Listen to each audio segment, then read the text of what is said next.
All right, so let's get our language open. So we're building a math environment, right, or a math expression. What's it called? Keynote.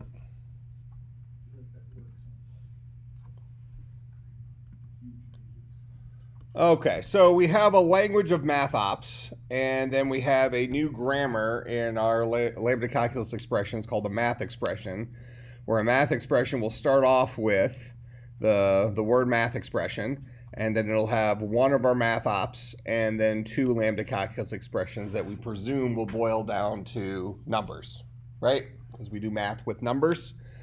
Okay, so we need to be able to build a math expression. So we're going to give ourselves a constructor for this guy. So if we come up top here and we say we're going to build a math expression, maybe we'll put that right after remember expressions.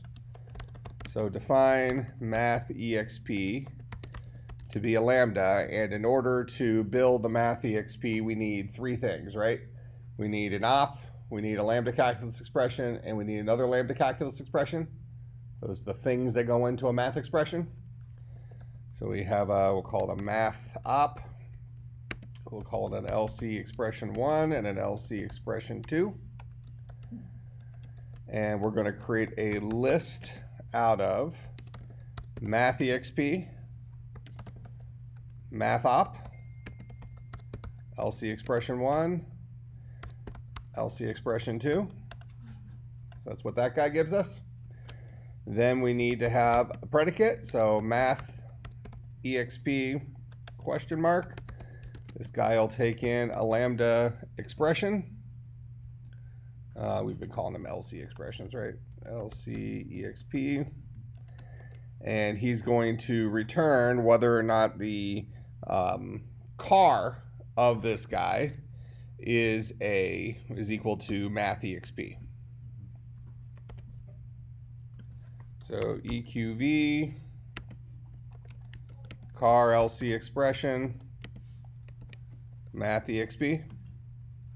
So that's our predicate for that guy. And we might also want to be able to extract the operators and the left and right operand. Those might be helpful functions as well. So define math exp get op.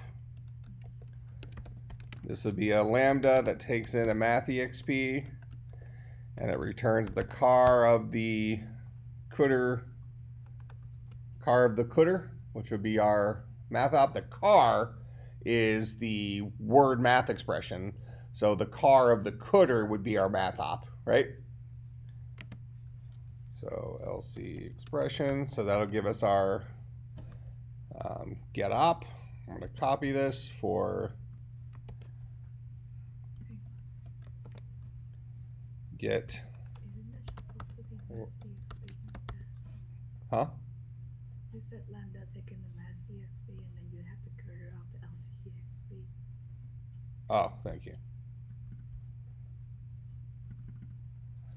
I called this guy math exp.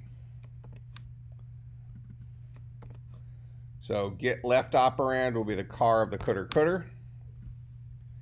And get right operand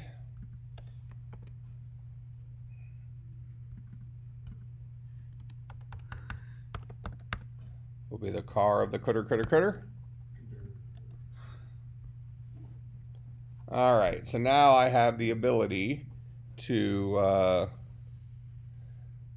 create math expressions, ask if something is a math expression, and ultimately get the parts of a math expression. Go ahead. Just I don't know what the question, but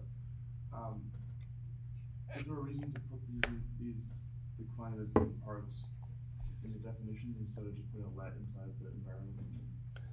Well, I mean, this reads more like English. If I say, give me the operator, I can say math expression get op. And it'll just do whatever magic is necessary to extract it. You know, even though we know it's the car of the cooter. Get op is more English-like. So it's not required, it's just, it reduces the complexity of our interpreter so that the complexity in our interpreter is the actual implementation of the language, not the getting certain parts and that kind of stuff. Okay. And then just a question. Is there a reason to put these defined parts in the definition instead of just putting a let inside the environment? Um, well, I mean, this reads more like English. If I say, give me the operator, I can say math expression get op. And it'll just do whatever magic is necessary to extract it. You know, even though we know it's the car of the cooter. Get op is more English-like. So it's not required, it's just, it reduces the complexity of our interpreter so that the complexity in our interpreter is the actual implementation of the language, not the getting certain parts and that kind of stuff. I did get your message, by the way, Luke. All right. Okay, so we'll come down here and maybe we'll just put this right after our remember expression. Because remember, lit and var expression, actually, our lit expressions are just numbers, right? We don't have it's not a list with lit exp in front of it. Okay. So having it here should be safe. So this is going to be a math exp, expr. So we're asking if I'm dealing with a math expression, then what do I want to do? Well, we're probably going to go ahead and create a let to get our 3 pieces, right?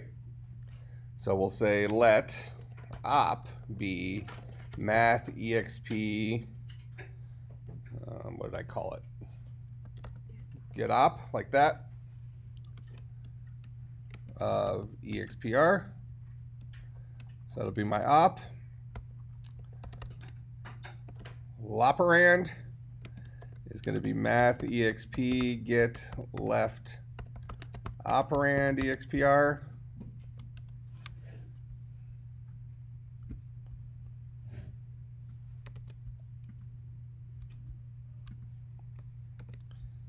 And then roperand, that's kind of fun to say. Roperand is get right operand of expr.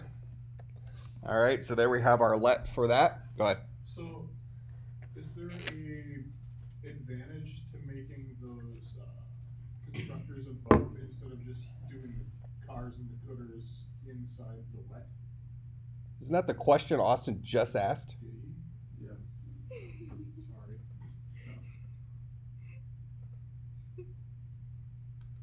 Because I put them in the let. That's what Yeah. It's not wrong to put them in the let. Well, maybe you can tell them, Austin. Well, The the only reason I put it in the let was because it seemed irrelevant to have constructors. That's what, okay. That's, yeah. But based on what he said, that it makes it seem more English-like, even though we have a variable with a bunch of hyphens in it. What? Saying Yeah. English doesn't have hyphens? Not as many as that.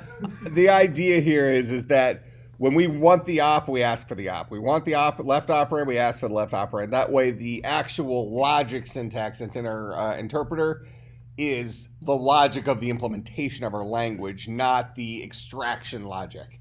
That makes, so it looks more like the language we're creating rather than scheme.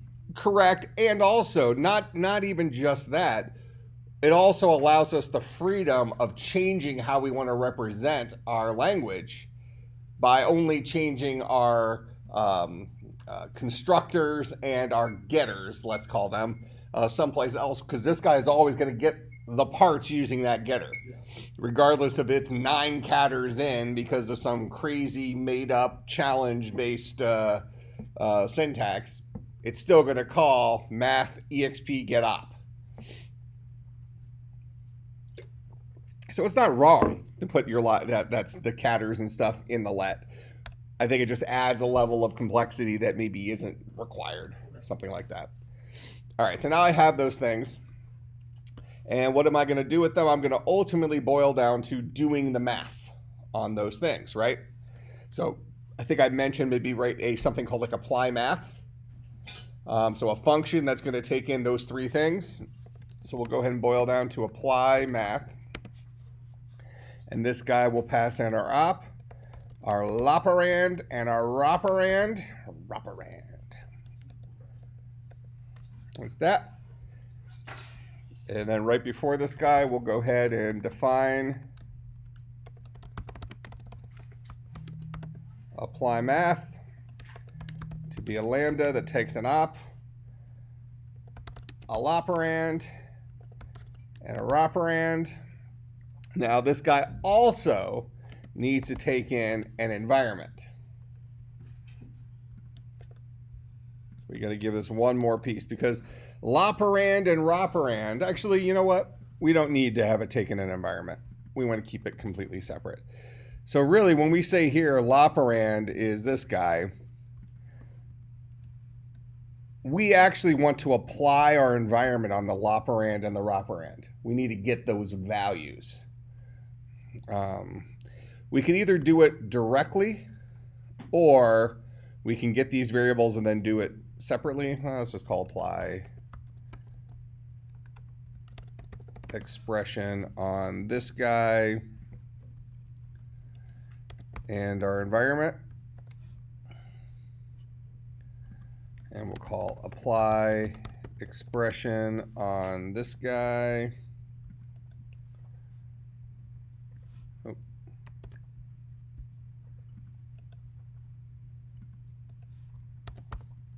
And our environment.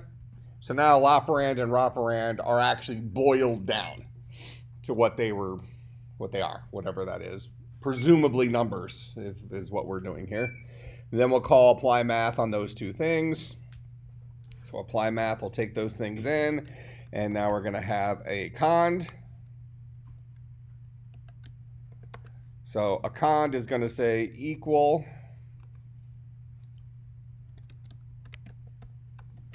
op plus, then boil down to operand, like that. Steal this line. If it's a minus. Now this is where we do need to make a decision. Are we going left to right? Because I think minus works by saying operand minus operand gives you the answer. So we can test that actually real quick. Do I not have my oh, we'll test it in a second.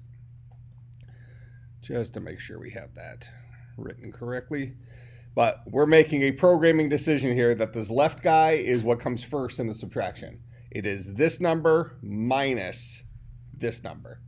If we want our language to work different than that, we would have to reverse those.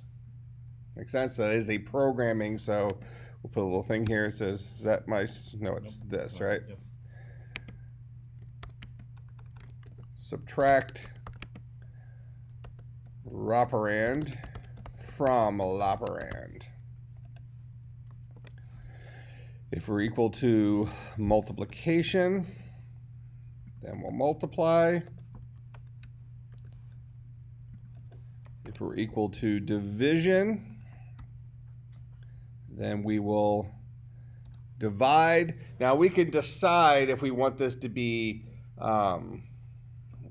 integer division, or if we want it to be floating point division. Some languages make one choice versus another, right? So what we're seeing here is language decisions. We're seeing this in real time. We might ask ourselves, for instance, a language like Python. In Python, if I say 5 divided by 3, what do I get? Do I get a decimal point value or not? I do get a decimal point value. So in Python, if I want integer division, what's the function? 2 slashes? 2 slashes. Okay, so if I want integer division, I can give it 2 slashes, and that then lets me do integer division. I think in scheme, what was it, quotient? I think quotient gives us integer division. So if we wanted to be fancy with this, and again, I think it's this value divided by this value. So we're making that decision. Divide operand by operand. So language decision. Now if we want to be Python-y, I didn't expect this in the homework, but if you wanted to do 2 slashes, then you can go ahead and say quotient operand. So now we support integer division. And then we're supposed to do modulus.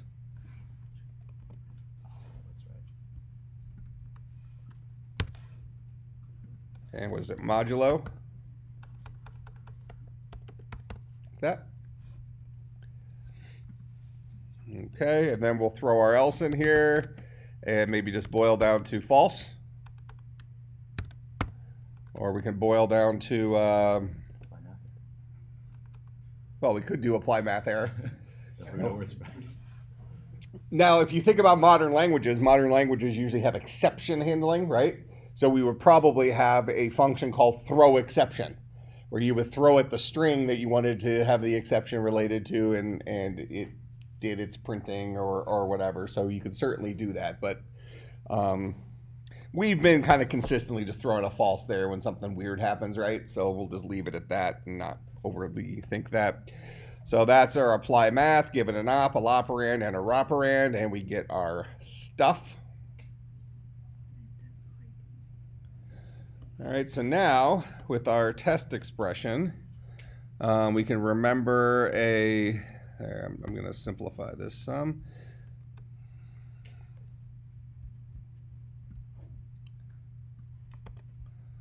Define a couple of variables here. So A is going to be 7, B will be 5, and then we'll go ahead and have a math exp passing it. Let's just start off with a plus. Var exp A, var exp B. I got to put the little symbols, right? Those dudes. All right, so this should give me a 7 plus a 5. Go ahead. This goes back up to the question about why we're taking the math, applying math out when we're doing everything else inside apply expressions. So what necessarily makes apply math different that it can't be just chunked in there? Yeah, you're not wrong. Part of that decision is, it's a way better question than your previous one. Given that your previous one was already answered. Hey, and at some point we draw the line. At some point we say, okay, our interpreter is getting a little bit too beefy, a little bit too monolithic. When do we start pulling pieces out of it?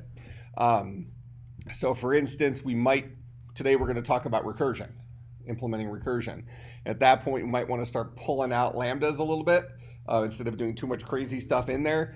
With math expressions, we might say, you know what, I want to support lots of operations. I think Appel last time said something about exponents, right? So at that point, we can support, without having to go in and change our core interpreter, we can kind of treat it as, I think I used a reference last time, like a math coprocessor from early programs. So there isn't a really strong reason to do it this way, other than at some point you want to start breaking it into pieces, and we could have done that all along, where we effectively had a apply app expression and an apply repeat expression, and we could have done that. We could have done that, where then you think of your interpreter as almost like main, where it just kind of is a direct stuff to different places, and you might even say that's probably cleaner. But given how simple most of the things we've done so far are, I think it maybe is quicker to debug if you're working right with the logic in line here, as opposed to having to jump off to some other place in your code. But it really is a coin flip. There's nothing special about it, is what I'm No. saying. Yeah. Okay. All right, so we'll remember 2 variables, and then we'll add those guys together, and we should get a... No. What? Did I screw up? No, there's a closing. Oh, yeah. Way to go, Blaine. That wasn't spelled. It was V syntax. Possible. Probably after math, exp. We're asking if it's an expression. Yeah. That's the one.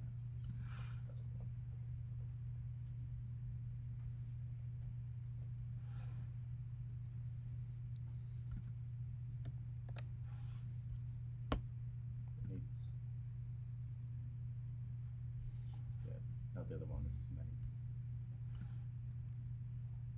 many. Shouldn't have to change down there. Something else is... Probably at the end of math exp. Because you added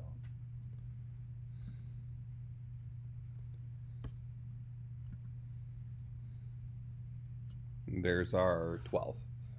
So remember something true, do the math expression. There's our 12. If we changed our math expression to be divide, this should be 7 divided by 5, which will give us some floating point value, 1.4. If we do double slash, it should give us just a 1. And if we do mod, this should give us the 2.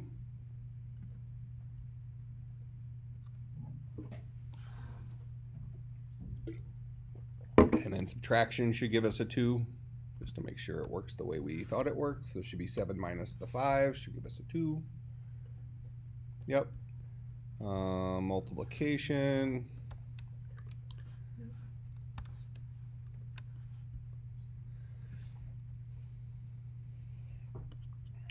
And we tested all the other ones. So we support math now? All right, awesome. So now that allows us to do some fancier things. So like we can have a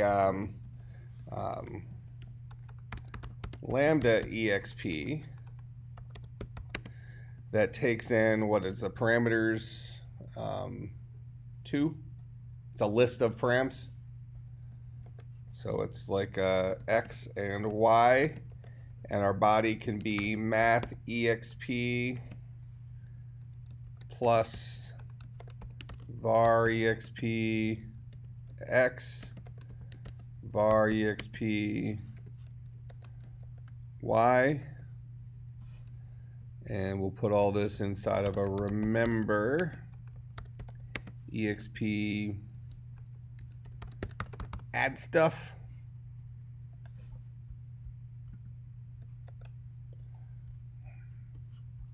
And then down here, we'll call this an app exp,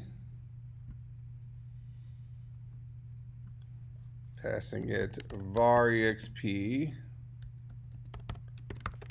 add stuff, and then the list of those 2 var exps.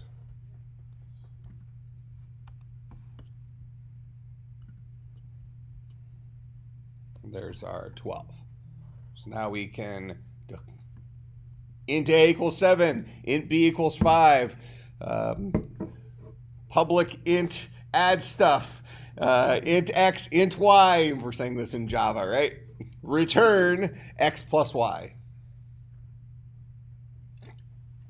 All right, so our language is becoming pretty usable all of a sudden. All right, now we'd really like to write something like this. Let me just do that, whatever. Factorial. So I might want to write the function factorial, right? Function factorial says that, so 4 factorial is 4 times 3 factorial. 3 factorial is 3 times 2 factorial. 2 factorial is 2 times 1 factorial. 1 factorial is 1. So if we were writing the factorial function, I might say remember exp factorial to be a lambda expression that takes in a single value. Actually, let's take in an n. N is pretty common. Takes in a single value, and it is going to go through and either boil down to a standing value. Well, actually, so as of right now, can I repeat? Can I use repeat to implement factorial? How does my repeat work? Does my repeat just do something some number of times? Yeah. So how many times do I want to count down? -1. And -1 times, and I want to build up an answer, updating my variable.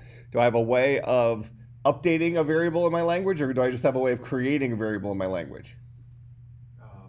You Can I say a equals 5 and then say a is now equal to 3, but talk about the same a? When we dereference the a, get its value, we look for the first instance of a in the entire. So I'm not really changing a to 3. I'm just creating a new a that's more local. So it's not really representative of updating our language, right?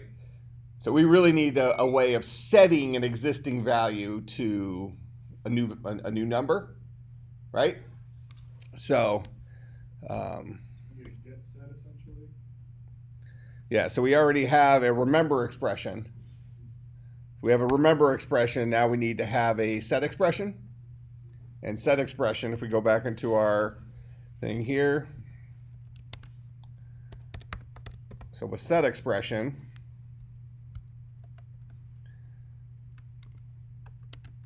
is a symbol followed by a LC expression. Actually, let's call it set-exp symbol LC expression, like that. And its job is to go and update the environment, change the current value of A, or current value of S in this case, to whatever the resulting value of LC expression is. I'm updating the value of a variable. So if I come back into here, we'll go and build our constructors.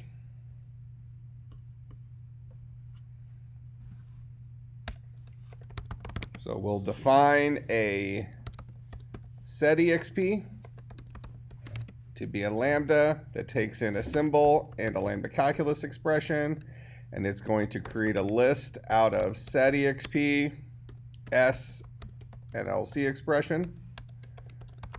Define set expression to be a lambda. This is the predicate for it that takes in an LC expression, and it boils down to whether or not the car of LC expression is equal to set expression, like that. Then we can go ahead and even give ourselves little extractors. So define set expression, get var name. This is a lambda that's going to take in a set expression, and it will return the counter of the set expression. Define set expression, get var value. This would be a lambda that takes in a set expression and boils down to CADDR of set expression. So there's our constructors for that guy. All right, so now we build that into our apply expression. We'll put it right after remember expression. So we'll ask, is this a set expression? That's what I'm looking at. If it is, what do I want to do? I want to update my environment. Now, right now, we don't know how to do this. Right now, I know how to call apply. I know how to extend an environment, right?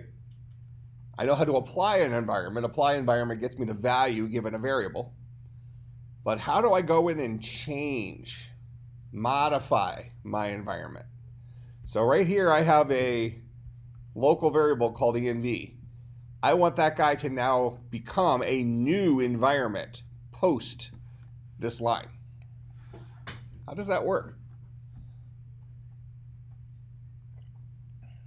How can we pull that off?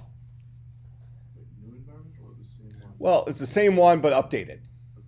So the guy I'm going to pass through needs to be an updated version of himself. Well, with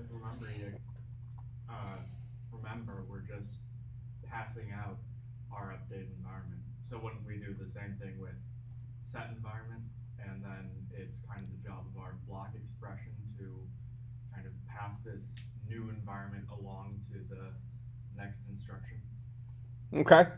So if I can somehow update my environment and then boil it down. So what he's saying here is in remember expression, what we're ultimately doing is we're just boiling down to an extended environment that somebody else uses like a block expression, right? We think of our block expressions as what's in between the opening and closing curly braces if we're thinking in terms of Java or C# or C++, whatever. All right. So usually our programs are going to be block expressions. Do this, then this, then this, then this, blah, blah, blah, blah, blah. Okay.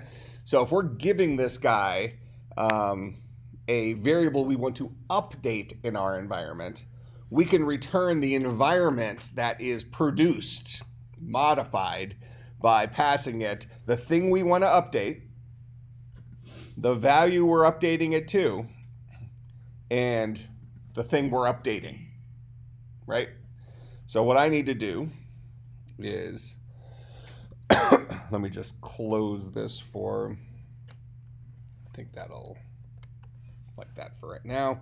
So let's go up to our environment. So we have an empty environment. We have an extend DNV. We have the ability to conveniently extend an environment, right? By adding more than one variable, A, B, C equals 1, 2, 3. Okay, something like that. We can ask whether something's an empty environment, and then we can apply our environment. But now we want to have a way of updating. Update env to be a lambda that's going to take in a variable name, a new value, and the current environment. All right. Now, if we want, we could go through and do error checking, making sure the variable's in our environment first and stuff like that. But just to keep our logic relatively clean here, we're going to assume our programmer is me and we never make mistakes, right? So and any mistakes I make are either Blaine's fault or V's fault or more recently Appel's fault. Look, I'm not playing your little game.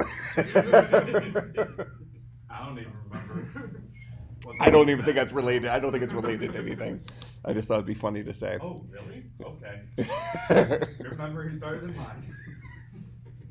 My point exactly. See, Appel and I went to war over whether or not we should have exponents in our language. Right. No exponents. If you want to take something to a power, you write a function that does it. We have repeat. We have multiple. That's all you need. You got everything you need. You don't need to build that into the language.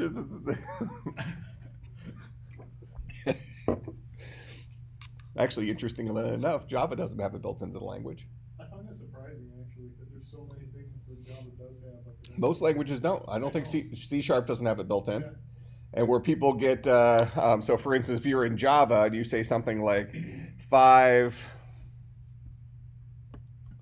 you might be tempted to do something like that. 5 squared.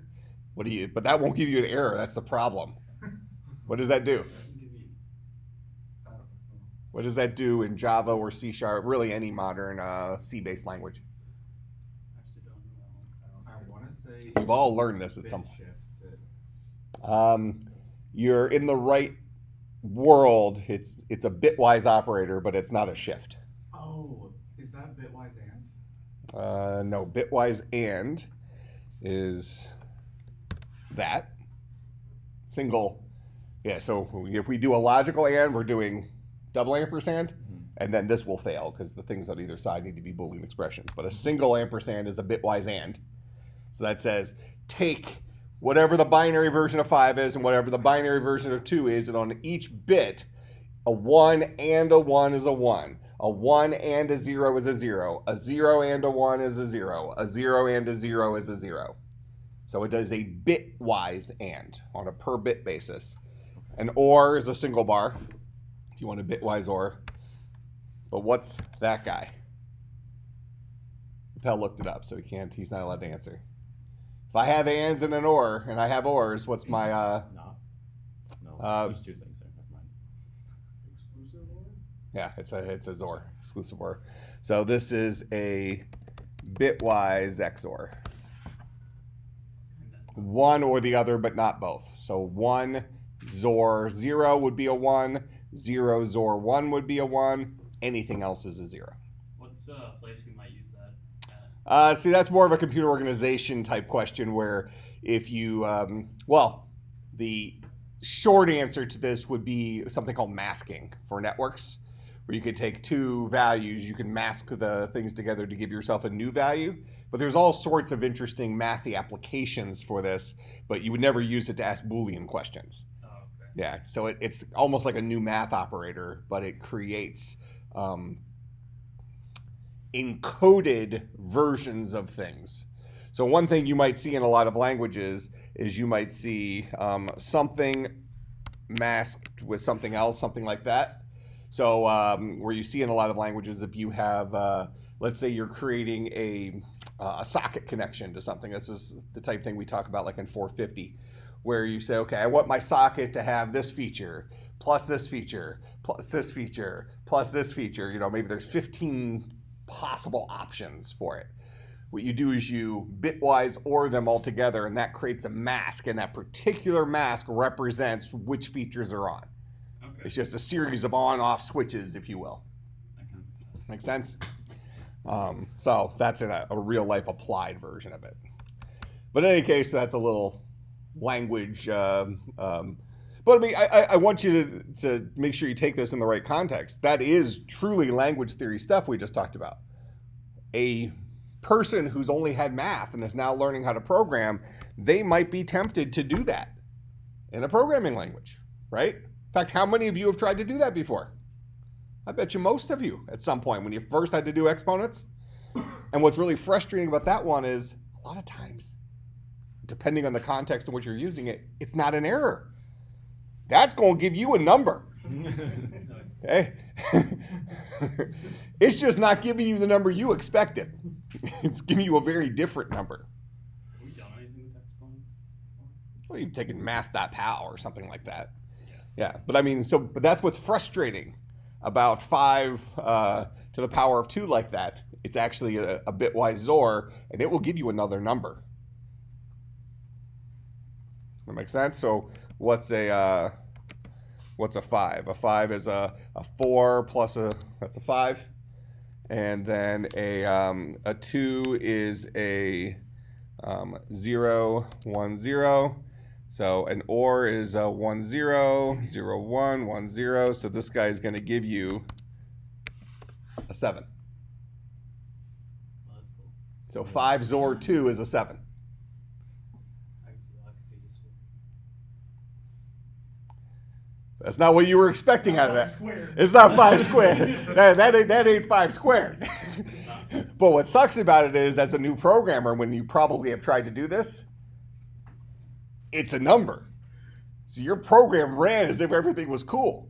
So you sat there and screwed around with every other part of your program, completely expecting that 5 squared worked. Oh, God. When it wasn't even close to the right answer. There probably is some combination where you actually do get the right answer. I don't know what it would be. I don't have an example. I'm just speculating there might be, but you know that there's like the moons could align and technically something bitwise XOR'd with something else. Was that the new hunt?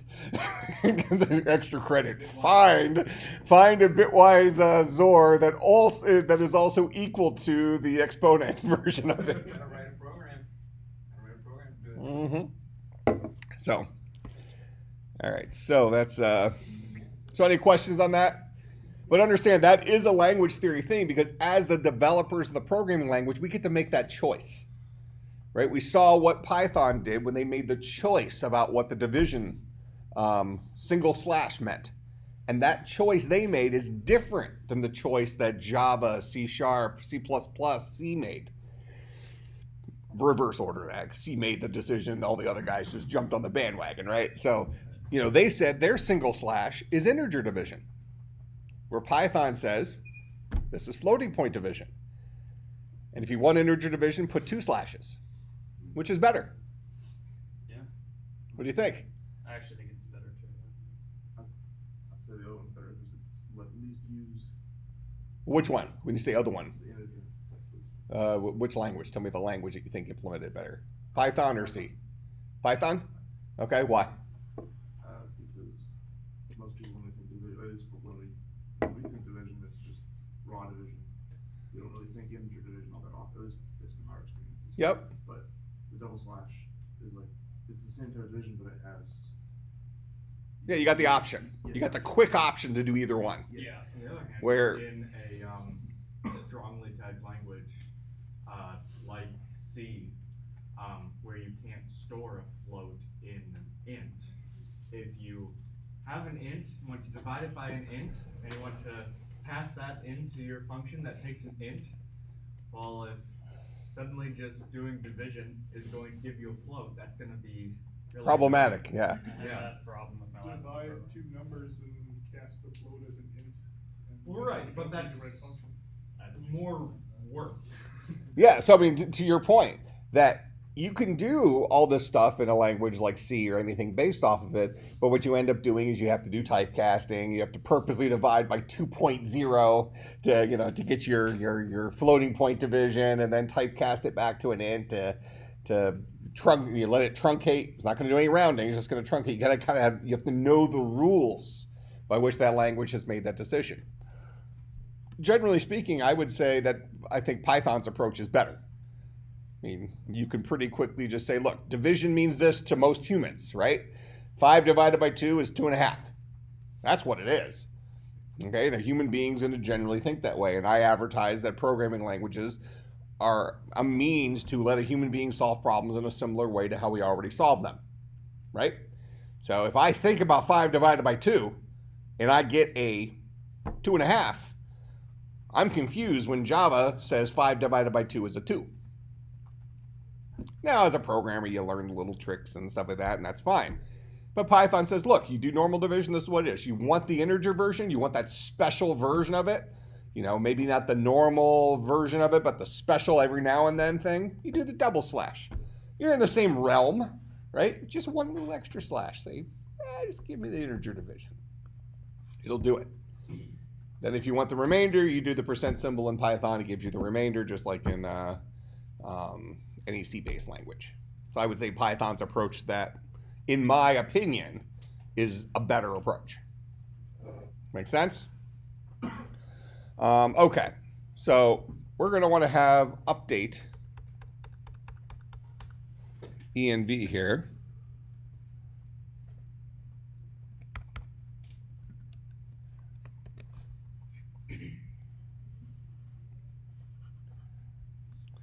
And what should this let us do? This should let us say something like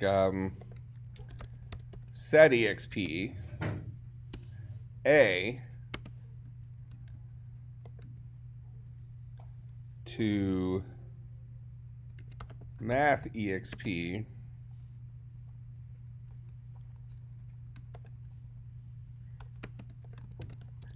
var-exp a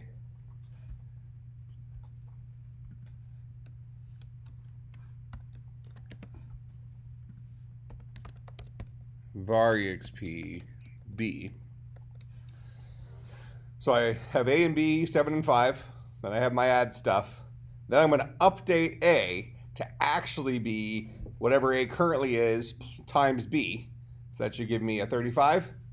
So that's stored inside of A. Then I'm actually going to call my add stuff. So it'll be a 35 plus a 7, which will be a 42. So this should give me the answer 42.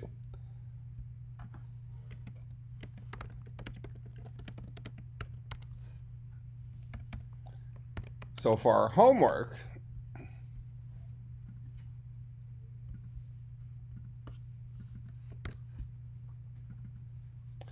we want to implement update expression. Let me just make sure I called it the same.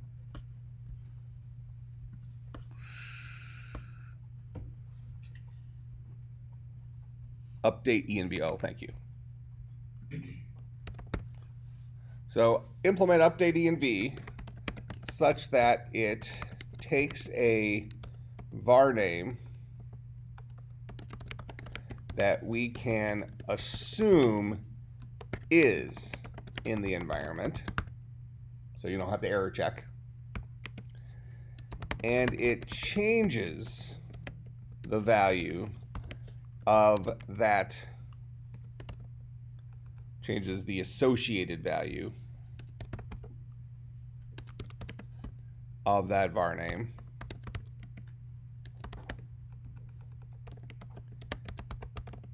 in the environment.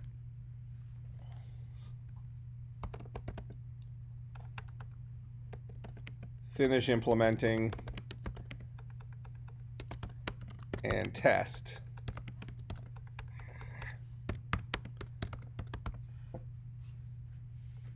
What do I call it? Set expression in the interpreter. That makes sense?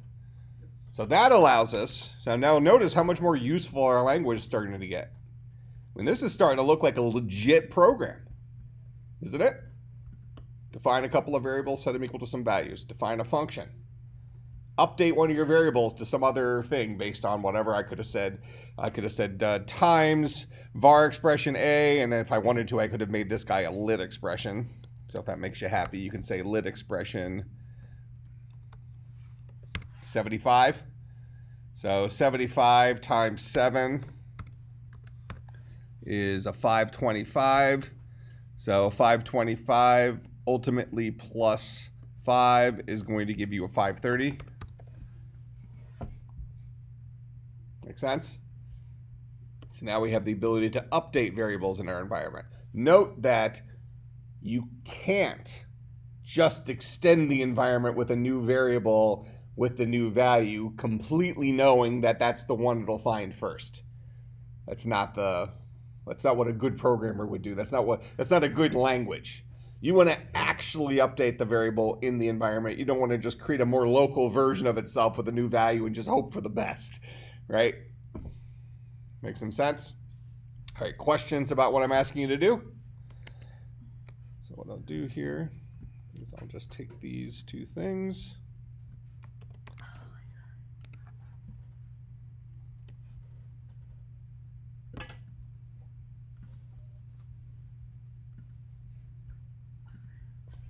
And we'll put the assignment up right now so we don't forget. Can you put up a code too? Yeah, I'll post the code. But, well, I'll send it private messages to everybody but you. Or create a new Really channel. nice. And then Or create a new channel that's private and not invite her. Yep. Everybody except- We've only had doc points if anyone sends it. we've only had 21 programming assignments. That's really, that does not feel right. That's what? I thought it was quite nice of you for a moment until I hate you. Do you hate me?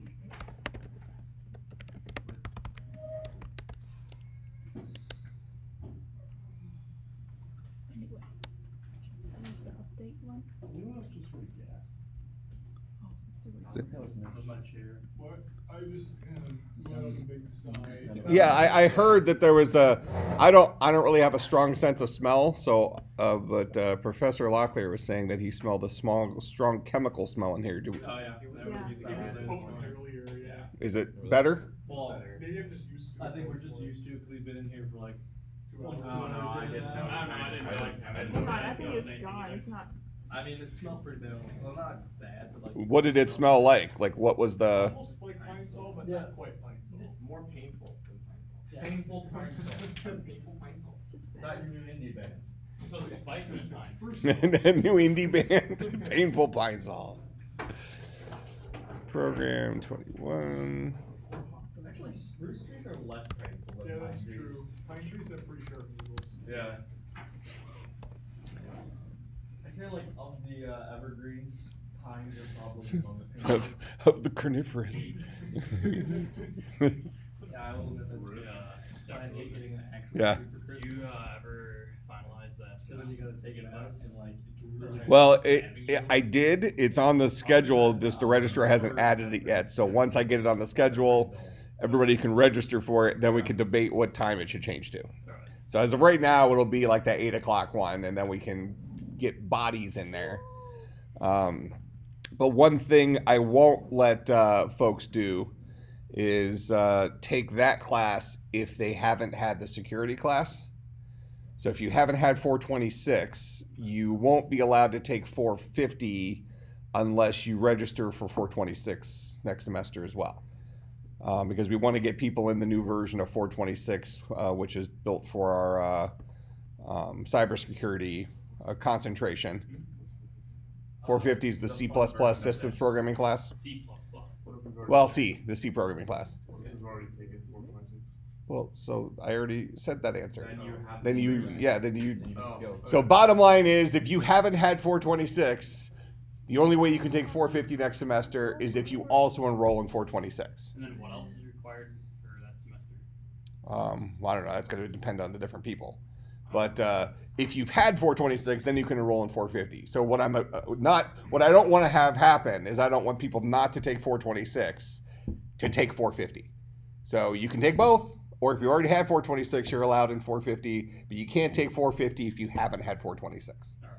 Because I want that class to make sure it has plenty of people in it, where 450 is this extra offering that's going to be part of the required thing again, and then we can always do it as an independent study or something like that, or as a guided study if you really want that content, but not if you haven't had 426. All right. Make sense? All right, because I don't want to have 450 with 12 people in it and 426 with 3. If there's 12 people in 450, that means there should be 9 people in that class that haven't had 420, that have already had 426. If that's not the case, then legs start breaking. All right, questions, comments, concern, bribes. I'll see everybody on